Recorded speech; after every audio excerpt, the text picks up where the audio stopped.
මම ආයි පටන් ගත්තා කැක්ටස් හදන්න. කැක්ටස් පැලවල දන්නවනේ පතොක් පැල වර්ග ඒත් මම දැක්කේ Facebook එකෙන් ගර්ල් කෙනෙක් ලස්සනට ඒක කරගෙන ගියා. එයාට හොඳ බිස්නස් තිබුණා. ඉතින් ඒ නිසා මම කල්පනා කරා මේ පැත්තේ වැඩිය කොහොමත් කට්ටිය කරන්නේ නැහැ ඒක. ඒ නිසා මට හිතුණා මම පතොක් ටිකක් ගෙන්නගෙන පතොක් බිස්නස් එකක් පටන් ගන්නවා කියලා. ඉතින් ඒ නිසා කොහොම හරි ඔන්න ඒ වගේ මම ඔන්ලයින් පතොක් පැල වර්ග ටිකක් ගෙන්නගෙන ගෙදර හදන්න ගත්ත පොඩියට ඉටි රෙද්දක් ගහලා පිටිපස්සේ පතොක් වර්ග ටිකක් පැල කරලා පොහොර කඩෙන් ගෙනල්ලා ඉතින් ඊට පස්සේ ඒකත් හදන්න ගත්තා.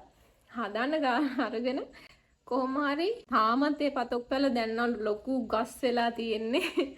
හැබැයි ඒ වුණාට ඔයාලා කියන්නේ මගේ තුන්වෙනි බිස්නස් එකත් 100%ක් ෆේල්. විශ්වාස කරන්නේ නැති.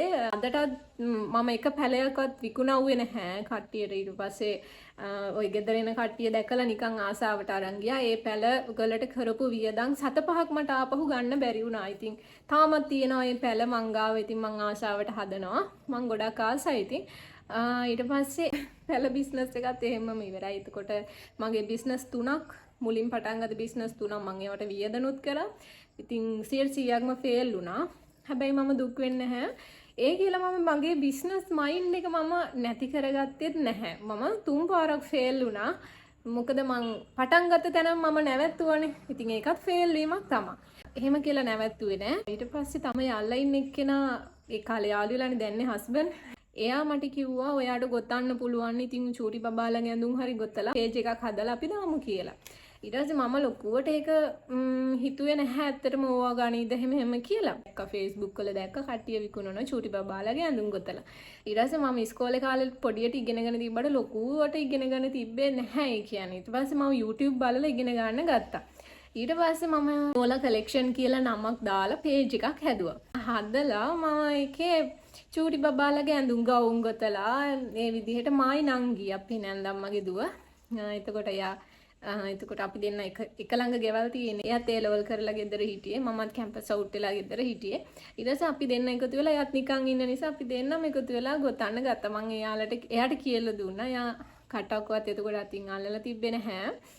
හැබැයි එයා ඉක්මනට අල්ලගත්තා. ඊ චූටි බබාලගේ ඇඳුම් මුලින් ගෙතුවේ. ගොතලා පේජ් එකේ දැම්මට පස්සේ හිතපො නැති විදිහට අපිට ඕඩර්ස් එන්න ගත්තා. මොකද අපි ලස්සන කලර්ස් දාලා ලස්සන ඩිසයින් දාලා ගෙතුවා. සපත්තු කුට්ටමයි හෙයා බෑන්ඩ් එකයි එහෙම නැත්නම් කැප් එකයි ගවුමයි ඒ වගේ ස්වීට් සෙට් එක ඔන්න ඔය වගේ චූටි අයිටම් ටිකක් ගොතලා දැම්මට පස්සේ නොහිතපු විදිහට බබාලා ඉන්න අම්මලා අපිට ඕඩර්ස් දෙන්න ගත්තා. ඊට පස්සේ ඉතින් අපි දෙන්න ටික ඕඩර්ස් එනවා දැන් හොඳට ලොකුවටම නෙවෙයි. ඉතින් අපි පටන් ගත්ත විදිහට සාමාන්‍යයෙන් ටික වැඩි වේගන ගියා. ඉතින් ඔය විදිහට තමයි අපි බිස්නස් එක පටන් ගත්තේ. ඔන්න ඒ බිස්නස් එක නම් අද වෙනකොට මම කරන්නේ තාම මේ බිස්නස් එක. හැබැයි ඒකේ ටිකක් ඇඩ්වාන්ස් තමයි දැන් මම කරන්නේ. මුලින් පටන් ගත්තේ චූටි බබාලගේ ඇඳුම් වලින්. ඊට පස්සේ ඒක කරගෙන ආවට පස්සේ මම හිතුවා දැන් චූටි බබාලගේ ඇඳුම් කරනවට වඩා මේ මට හිතුණා ලොකු අයගේ ඇඳුම් වලටත් මාරු වෙන්න ඕනි කියලා. ඊට පස්සේ මම මුලින්ම ගෙතුවේ චූටි අර බිකිනි টොප් එක තියනවානේ. ඔයාලා දන්නවා ඇති බිකිනි টොප් එක. අන්න ඒ টොප් එක ගොතන්න ගත්තා. ඉතින් එතකොට පාවිච්චි කරන නූල් මොනවත් අපි ගාව තිබ්බේ නැහැ. ඒ ගැන කිසිම දැනුවත් වීමක් මම කිසිම ක්ලාස් එකකට ගිහිල්ලවත් නෙවෙයි මම ඉගෙන ගත්තේ. මම තනියම ඉගෙන ගත්තා YouTube බලලා. ඒ කියන්නේ ඉන්ටර්නෙට් එකෙන් සර්ච් කරලා මොනවද හොඳ නූල් වර්ග කියලා මං සෑහෙන්න පීරලා හෙව්වා ඉන්ටර්නෙට් එකේ එහෙම. ඊට පස්සේ මුලින්ම টොප් එක ගෙතුවේ වූල් වලින් ගොතලා මම තමා ඩ්‍රෙස් කරා මම තමා මොඩල් දැන්. ඊට පස්සේ මම ෆොටෝ ගහලා මම මූණ කට් කරලා දැම්මේ. දැන් බයයිනේ මොකද අපි ඉස්සෙල්ලා මං ඇත්තටම එහෙම ඇඳුම් ඇඳලාම නැහැ. ඊට පස්සේ මම ඉස්සෙල්ලාම ඒ වගේ ඇඳුමක් ඇඳලා මම ෆොටෝ තිබ්බොත් උඩින් වලට තිරේ දාන්නම් ඉස්සෙල්ලාම ගහපු ෆොටෝ එක. ඒ ෆොටෝ එක ගහලා මම නංගිට කියලා තමයි ගියාවි. නංගි ලස්සනට ඒ ෆොටෝස් ටික මට ගහලා දුන්නා. ඊට පස්සේ ඒක පේජ් එකේ දැම්මා. පේජ් එකේ දැම්මට පස්සේ අපිට නොහිතපු විදිහට ඕඩර්ස් ආවා. මොකද මේ ෆොටෝ එක ඇත්තටම ලස්සනට ඇඟේ ගානට ෆිට්ට තිබ්බා. ඊට පස්සේ කට්ටියගෙන් ඕඩර්ස් එන්න ගත්තා. ඊට පස්සේ මම ඒත් එක්කම Facebook එකෙන් බූස්ට් එකකුත් දැම්මා.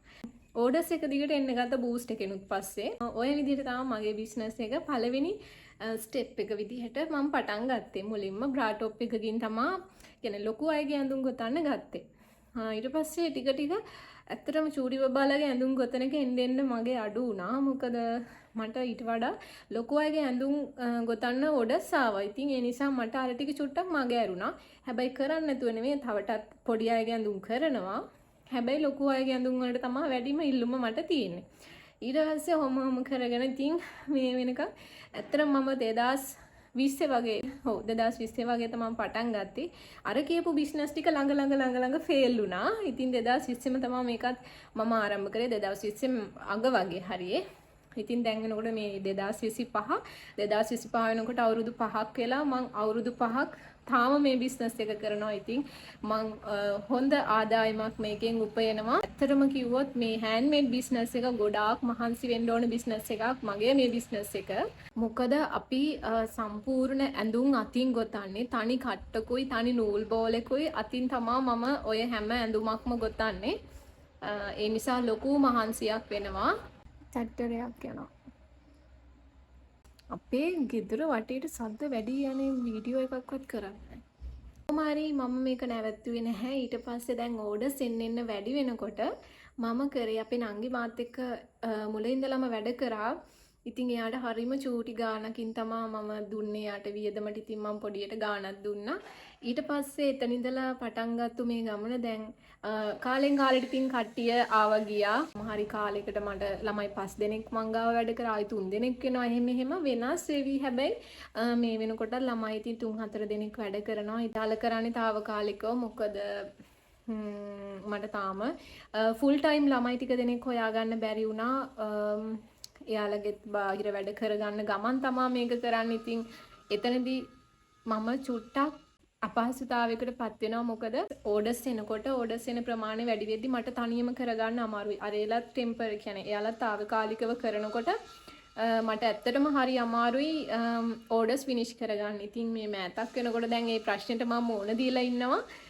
මුල් කාලෙදි තිබ්බේ කට්ටිය හිටිය මට ඕඩර්ස් තිබ්බේ නෑ මහලකුවට. හැබැයි ඒ කියලා මං එයාලට ඕඩර්ස් නොදී හිටියේ නෑ. මම කරා. දැන් වෙනකොට මට ඕඩර්ස් එනවා. මට කට්ටිය නැහැ කරවා ගන්න.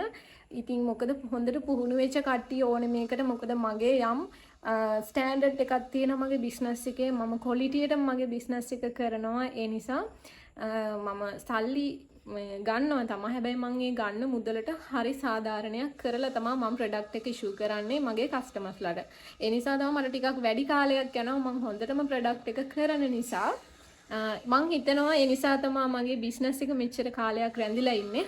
අනිත් එක තමයි අපි බිස්නස් එකක් කරනවා නම් දැන් මගේ බිස්නස් එකේදී මම උදාහරණ විදිහට කියන්නම්.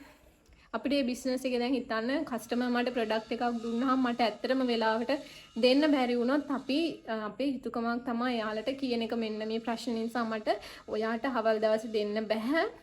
කැමති නම් මම සල්ලි රිටර්න් කරන්නම්. එහෙම නැත්නම් මට තව පොඩි කාලයක් දෙන්න කියලා මම ඇත්තටම හැමෝගෙම ඒ කියන්නේ මට දෙන්න බැරි වෙන අවස්ථාවලදී මම එයාලගෙන් ඉල්ලනවා. ඉතින් සමහර අය කියනවා නෑ මට අහවල් දවසට බැරි නම් සල්ලි රිටර්න් කරන්න කියලා. ඉතින් ඒ අවස්ථාවලදී සමහර අය සම්පූර්ණ මුදල මට දාලා තියෙනවා ලොකු ගණන්. ඉතින් එහෙම අවස්ථාවකදී වුණත් මම හිතන්නේ නෑ මට කරගන්න බැරි නම් මම එයාගේ සල්ලි තියාගන්න එක යුතු නැහැනේ මං ගාව. ඒ නිසා මම එයාලට සල්ලි රිටර්න් කරලා තියෙනවා. ඉතින් අදටත් එහෙම කරනවා බැරි අවස්ථාවල. කියන්නේ ඕඩර්ස් ගොඩක් ඇවිල්ලා මට හිර වුණාම කරගන්න බැරුව එහෙම අවස්ථාවල එහෙම නැත්තම් එයාලා සමහර අය කියන නෑ කමක් නෑ තව චූටි කාලයක් අරගෙන කරන්න කියලා. මොකද එයාලා දන්නවා මගේ ප්‍රොඩක්ට් ඒ තරම් හොඳයි කියලා. ඉතින් ඒ නිසා එයාලා බය නැතුව මට සම්පූර්ණ පේමන්ට් එකක් කරලා බලන් ඉන්නවා මගේ ප්‍රොඩක්ට් එක එයාලට දෙනකම්. ඉතින් අද වෙනකොට මම මුණ දීලා තියෙන ලොකුම ගැටලුව තමයි සේවක ගැටලුව. ඉතින් දැනට මම කීප දෙනෙකුට කතා කරලා තියෙනවා. ඇත්තටම මට වැඩත් එක මොකද යාලා ගත්තත් මම ෆුල් ටයිම් යාලට ට්‍රේනින් කරන්න ඕනේ. ඒ ඇස්සේ මට ඕඩර්ස් එනවා. අන්න ඒ වගේ ගැටලු ටිකක් තියෙනවා. මට දැන් තියෙන්නේ බිස්නස් එකේ ඕඩර්ස් නැති ප්‍රශ්න නෙවෙයි. ඕඩර්ස් එනවායි කියන්නේ මට ඉල්ලුම තියෙනවා. ඉල්ලුමට සරිලන සැපයුමක් දී ගන්න බැරි ප්‍රශ්නයකට තමයි මම දැන් වෙනකොට මුහුණ දීලා ඉන්නේ. ඉතින් මම කියන්නේ බිස්නස් එකක් පටන් ගන්නවා නම් මුල් අවස්ථාවලදී ඔයාලා ෆේල් වෙන්න පුළුවන්. හැබැයි ෆේල් වුණා කියලා කවදාවත් ඔයාලා බිස්නස් එකක් පටන් ගන්න එක නවත්තන්න එපා. ඔයාලට ඒකෙන් ඉදිරියට යන්න බෑ කියලා තේරෙනවා නම් අනිත් එක තමයි බිස්නස් කරනකොට ඔයාලා හොඳට ඔයාලගේ සමාජය ඇනලයිස් කරන්න ඕනේ. මොන වගේ බිස්නස් වලට හොඳ ඉල්ලුමක් තියෙන්නේ, ඔක මේ මිනිස්සු මොනාටද කැමති, සමාජීය ගැටලුවක් තෝරගෙන ඔයාලට ඒකට විසඳුමක් හොයාගන්න පුළුවන්. උදාහරණයක් විදියට ඔයාලට මතක ඇති පහුගිය කාලේ කොරෝනා ප්‍රශ්නේ. ඉතින් එතකොට මිනිස්සු මාස්ක් එකක් ජීවිතේට දාලවත් තිබ්බේ නැහැනේ. හොයාගන්නවත් ෆාමසි එකකවත් නැහැ, හරියට තිබ්බේ නැහැ.